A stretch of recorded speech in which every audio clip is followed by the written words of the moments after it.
Hello, Dr. Brad Murray. Today I want to go through the reverse crunch.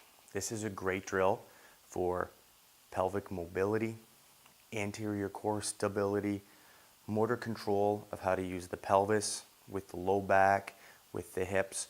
All of these things are really important, particularly with those types of athletes and patients that have a little bit of an anterior tilt to their pelvis, excessive low back lordosis or low back arch here, lumbar lordosis.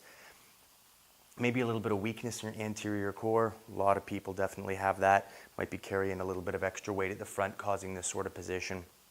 We find often with this type of setup, the pelvis is in neutral, it's weak, tilting into this posterior tilt, causes problems activating the glutes with a extension of the hip when you do a skate stride or a running stride, ends up excessively hinging through the low back, causing a lot of tension in the low back muscles, a lot of chronically tight low backs, SI joint irritations. The posterior elements of the spine or the joints along the back of the spine are getting smashed together too often with this. So this is a great way to loosen that up, start to get a little bit more strength here. Here's how it goes, reverse crunch. You're going to start just lying on your back. You're going to need something to anchor your hands. We're going to use the treadmill here for this one. Next, what you're going to do is you're going to make sure your low back is flat against the mat.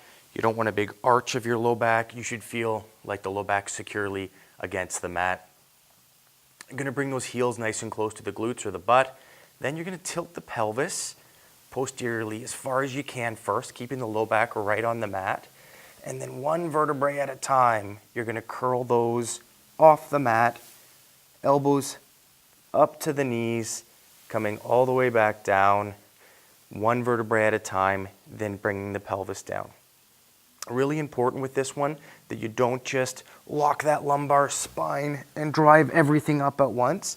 You're not going to get the release of the lumbar spine. You're not going to get that mobility of the low back. You're just going to keep that arch and bring everything up through the T-spine. So once again, it's that tilt all the way through the pelvis to start. That SI joints are still down on the mat. The lumbar spine's still down on the mat.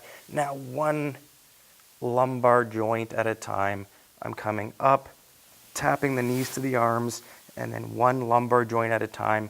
I'm bringing them back down and the pelvis all the way back down to the ground. Reverse crunch, great exercise. Strengthen your anterior core. Be able to release those low back muscles that get so tight all the time. Give it a try.